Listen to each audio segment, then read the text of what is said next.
और निरामिष निर्मानित, नाम है आपको पता, जो मांस नहीं खाता है। आय इनकम है, व्यय खर्चा है। आयात का निर्यात होगा। बहुत सारे लोग पता क्या कहते हैं कि मांस तो खाना पड़ेगा, इतना अन्न नहीं है, जनसंख्या बढ़ रही है, फूड चेन ये कहती है, खाद्य श्रृंखला ये कहती है कि नॉनवेज खा लिया जाए, लेकिन आपने एक जीव की हत्या कर दी। एक जीव की हत्या आपने कर दी फूड चेन का सहारा लेकर। आप इतना खाना खाते क्यों हैं? आप 3 टाइम क्यों खाते हो?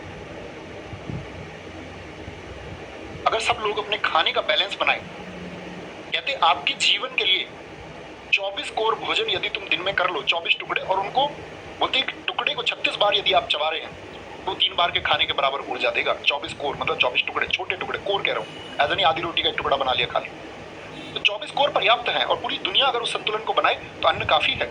आपको किसी जीव की हत्या करने की आवश्यकता नहीं है। आपको कोई मारकर खाए तो जो डायनासोर अगर सर्वाइव करते इस दुनिया में, इस प्रकृति पर, तो डायनासोर इंसानों को रहने देते? ऐसा लगता आपको? कॉग्निटिव रिवॉल्यूशन, संज्ञानात्मक क्रांति आपके मस्तिष्क की हुई तो आप सुपीरियर हो गए इन जातियों में। हो सकता था बंदर हो जाता, हम इतिहास में पढ़ते हैं इसको। आज बंदर लाइव क्लास ले रहा होता, आप बंदर होकर पढ़ रहे होते, लेकिन ये मनुष्य में हुआ तो हमको श्रेष्ठ बनना होगा। अन्य जातियों का ख्याल रखने की जिम्मेदारी भी हमारी है। लेकिन हमको क्या, सुबह को कोई चाय पी रहा है, कोई नाश्ता कर रहा है, किसी को दिन में बर्गर, लड़कियों को चिल्ली पटेटो, मोमोज खाने हैं, सबको बहुत कुछ खाना है, इतना खा जाते हैं पता नहीं क्या करते हैं उस ऊर्जा का। और कहते हैं आपने 24 कोर के अतिरिक्त, वाघभट्ट जी कहते हैं 24 कोर के अतिरिक्त आपने यदि कुछ भी खाया है वह आपके अंदर कोई ऊर्जा नहीं देगा, सिर्फ आपके अंदर एक कामवेग को पैदा करेगा। लड़कों के अंदर एक कामवेग पैदा होगा, लड़कियों के अंदर, जिसका कोई अर्थ नहीं है जीवन।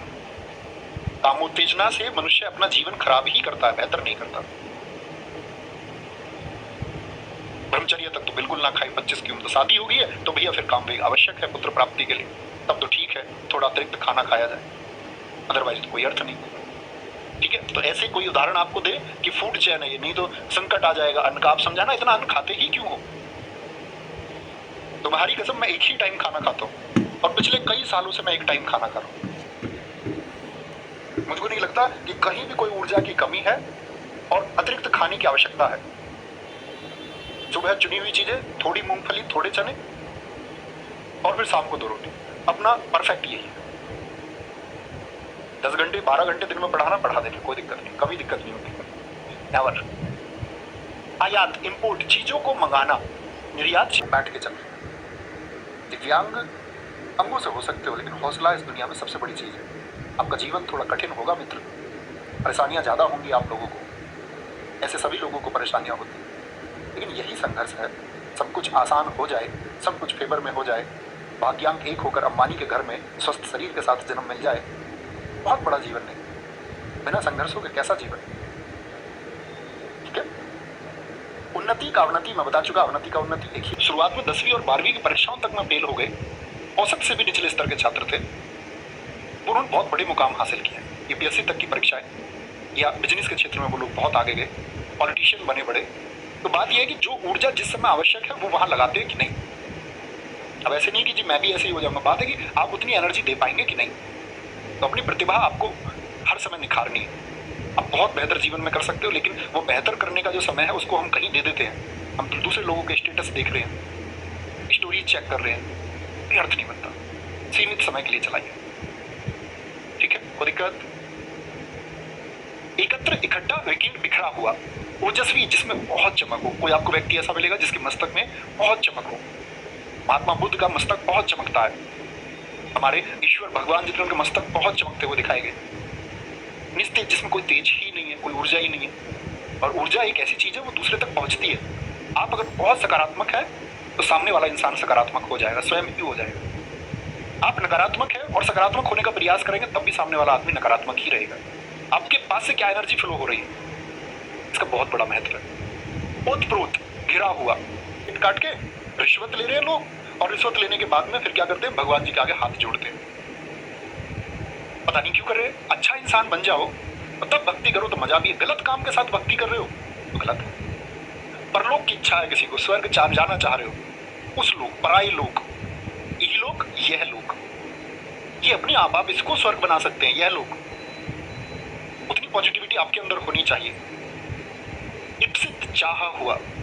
कोई सुझाव दो। ज्यादा खाना खाते हो, खाना ज्यादा खाते हो, नहीं तो दोस्त सोना मात्र तो, और छात्र हो, योग नहीं करते हो, 10 घंटे 8 घंटे सो गई, संभवी क्रियाओं को सीखिए, योग को सीखिए, अपने जीवन के 15 मिनट 20 मिनट योग को दीजिए, तो आपको पता चलेगा आपके शरीर को सोने की आवश्यकता ही नहीं है। आपको लगता है इस दुनिया में सारे लोग 6 घंटे 8 घंटे 10 घंटे सोते होंगे? इस दुनिया में ऐसे भी लोग हैं दोस्त जिनके लिए 4 घंटे भर पर्याप्त है। तो ज्यादा सोते हो तो ज्यादा खाओगे तो ज्यादा सो गई। बहुत बढ़िया, बहुत सही। सर मैं खाकी बैच का स्टूडेंट हूँ। लोगों की ऊर्जा का सबसे बड़ा कारण यह है कि हम अपने सांस को कभी ध्यान से देखते ही नहीं, इसीलिए बहुत सारे लोग टैबलेट्स खा रहे हैं, दवाइयाँ खा रहे हैं, क्योंकि सांस बस चल रही है, यहाँ तक सांस ले रहे हैं आप लोग, बोले भैया हम सांस पे फोकस ही नहीं करते। क्यों नहीं करते हो? उसकी वजह से आपका जीवन है, किसी अध्ययन, किसी शिक्षा, किसी वैभव धन की वजह से आपका जीवन नहीं है, इस सांस की वजह से है। इसको एटलीस्ट पूरा लेना शुरू करो। और आपके ऊर्जावान ना रहने का कारण यही है कि आप सांस पर फोकस नहीं करते। उच्छ्वास, ये सांस पूरी 2 सेकंड की होनी चाहिए। निश्वास है मतलब कुंभक सांस लेना, रेचक सांस छोड़ना, तो ये क्या है? निश्वास, सांस को छोड़ देना, ठीक है। उपसर्ग और प्रत्यय जो शब्द के आगे जुड़ते हैं, मेरे सामने मैं तेरे सामने, तुझको देखूं के प्यार करूं, मैं तेरा हो गया, सुना तुमने? मेरी हो गई। तो उन्मुख है। तो विमुख का मतलब क्या है? एक दूसरे की तरफ मुख हो जाना। शादी के बाद अक्सर झगड़े हो जाते हैं। शादी से पहले सब सही होता है और शादी के बाद फिर झगड़े हो जाते हैं। फिर पूछे कि ये पंडित जी ने कुंडली क्यों मिलाई थी? ये तो कह रहे थे तुम दोनों का मैच है, सब कुछ मैच होता है। हवन के टाइम पे 500,000 रुपए भी ले लिए, कुंडली भी मिलाई, और पति पत्नी का झगड़ा हो रहा है। विमुख हो गए हैं दोनों एक दूसरे से। इसका सबसे बड़ा कारण है एक दूसरे की स्वतंत्रता छीनने का प्रयास करना, क्योंकि जिसको जहां जाना है वो वहां जाएगा। उदयाचल, अचल अर्पण। मैं हमेशा स्टूडेंट से कहता हूं कि आपने बहुत कम उम्र में अपने चश्मा लगा लिया। चश्मा लगना चाहिए, हमारे लगना चाहिए। आप कहेंगे भैया आप तो चश्मे लगाते हो, वो इस डिजिटल बोर्ड के बहुत ज्यादा इफेक्ट आंख पर होते हैं। तो चश्मा अगर है तो कहते हैं कि सूर्य को, छात्र जीवन में सूर्य का बड़ा महत्व है। सूर्य को जल दो और बच्चे वो जो जलता हुआ जल है, गिरता हुआ जो जल है उसमें से सूर्य को देखो, वो अल्ट्रा वायलेट रेज का इफेक्ट खत्म करके जो व्हाइट लाइट है, सूर्य प्रकाश, उसको श्वेत प्रकाश कहते हैं, आपकी आंखों में पहुंचेगा तो आपकी आंखों को बहुत शक्ति देता है।